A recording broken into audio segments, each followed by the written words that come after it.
Moja kati ya maswali mengi sana ambayo yanatesa waajiriwa wengi sana ni kwamba wanawezaje kutumia muda wao wa ziada kuweza kujiingizia kipato.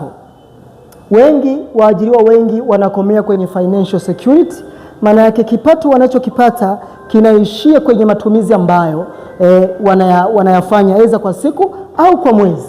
Sasa kumekuwa na hayo maswali mengi sana kwa waajiriwa wengi, lakini yanasumbua ubongo wao. Sasa leo tutaenda kuangalia kwamba wewe kama ni mwajiriwa, lakini leo tutaenda kuzungumzia walimu, kwamba wewe kama ni mwalimu ufanye nini sasa ili kusudi uweze kujitengenezea kipato ambacho ni cha kudumu, ambacho ni kikubwa zaidi, hasa ukiwa aidha maeneo ya kazi au ukiwa nyumbani. Leo tutaenda kuzungumza na wewe kama ni mwalimu. Ingekuwa ni vizuri zaidi uweze kunisikiliza na kunielewa vizuri, na mara moja uanze kukifanyia kazi, uanze kukizingatia, ili uweze kutoka kwenye hiyo hali uliopo sasa, uweze kufika hatua ambayo ni kubwa zaidi. Sasa wewe kama ni mwalimu na una wish au unatamani uweze kujiongezea kipato chako, wewe unauelewa wa jambo fulani, aidha ni mwalimu wa English au ni mwalimu wa basic mathematics au ni mwalimu wa physics, wewe una skill ya jambo fulani. Kitu cha kwanza ambacho unatakiwa kukifanya, unatakiwa kufanya physical teaching.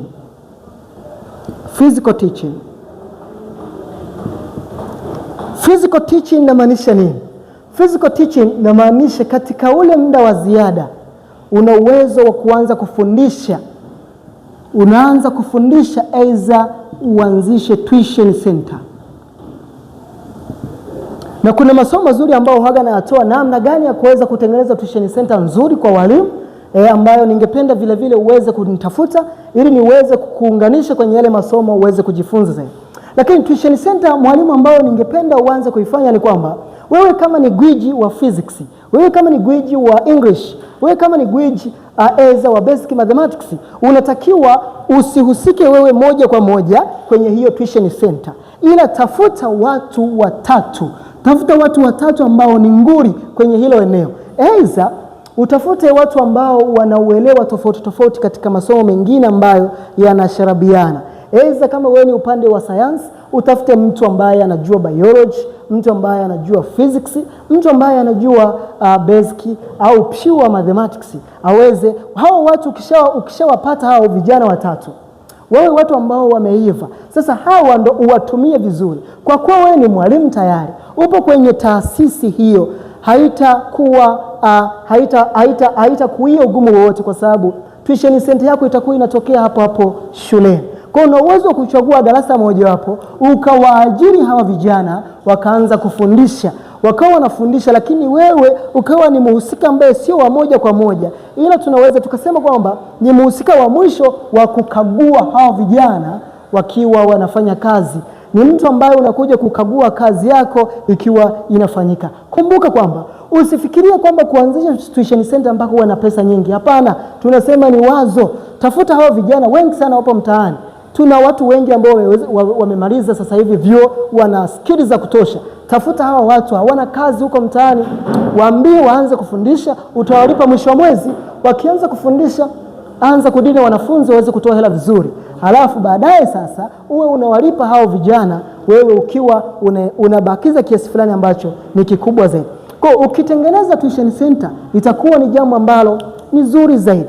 Lakini pia kitu cha pili ambacho unatakiwa kukifanya kama wewe ni mwalimu, unatakiwa kuwa na kitu ambacho tunasema ni online teaching. Online teaching. Tunaamini kwamba kuna muda mwingine wewe ni wa mapumziko, unapumzika. Sasa ukiwa na online teaching itakusaidia wewe kuweza kuingiza pesa nyingi sana. Wewe kama ni mwalimu wa English, una uhakika kwamba nchi nzima inajua kuongea Kiingereza? Tafuta namna, tumia Zoom application. Tumia Google Meet kuweza kufundisha watu namna ya kuongea Kiingereza. Ni mtaalamu wa grammar, ni mtaalamu wa mambo mengi sana ya English. Kwa fundisha watu waweze kuongea Kiingereza, watu waweze kukulipa pesa. Tafuta hayo masomo uweze kuwa nguli kwenye hili eneo. anza kutengeneza masomo, na namna kuweza kutengeneza haya masomo huwa nafundisha pia. Kumbuka kwamba sasa hivi tupo katika dunia ambayo ni wazi, ulimwengu wa habari. Kwa hiyo ukinitafuta tukazungumza vizuri, nikakuingiza yale masomo ya walimu, yatakufanya wewe uweze kuwa na uelewa wa kutosha namna gani ya kuweza kutoa masomo sahihi katika watu ambao wewe unafundisha.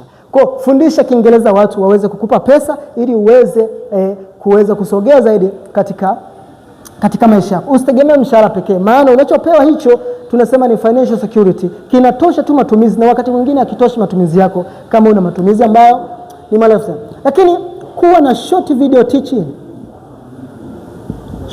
teaching, video fupi ambazo zina mafunzo, na hizo ziweke kwenye social media. Fungua account ya TikTok, fungua account ya Instagram, fungua account ya YouTube, weka kule masomo. Fungua account ya Facebook, weka kule masomo. Tengeneza real short videos ambazo hizi utazitumia ili kusudi uweze kufundisha umma kitu ambacho wewe una uspesho nacho.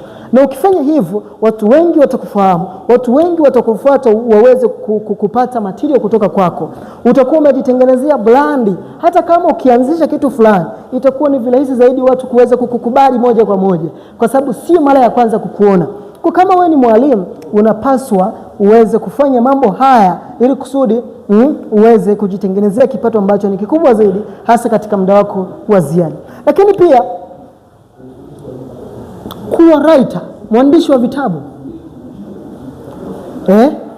Wewe taaluma yako unatumia kwenye nini? Wewe ni mwalimu, unafundisha, taaluma yako inapotea kwenye nini? Andika uweze kutengeneza kipato ambacho ni cha kudumu. Maarifa yako yatasomwa generation to generation, na watu watakuja wanunue kitabu chako na watakitumia.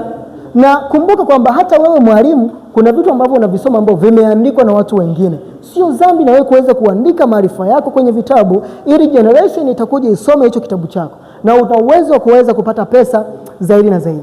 Lakini hivi ni vitu vichache sana ambavyo nimeweza kuvizungumza hapa. Sasa wewe kama ni mwalimu unanisikiliza hapa, nina biashara zingine nzuri ambazo una uwezo wa kuzifanya katika muda wako wa ziada, ambazo yaweza kuwa ni rahisi zaidi kuliko hizi, ambazo una uwezo wa kuzifanya katika muda wako wa ziada ukapata pesa ambazo ni nyingi zaidi. Usikose kwenye mafunzo ambayo huwa nayatoa kila siku huwa na mafunzo. Usikose hayo mafunzo ili kusudi uweze kupata maarifa toshelevu how namna gani ya kuweza kutoka kwenye financial security kuingia katika financial freedom. Karibu sana kwenye haya mafunzo, nikutakie siku njema.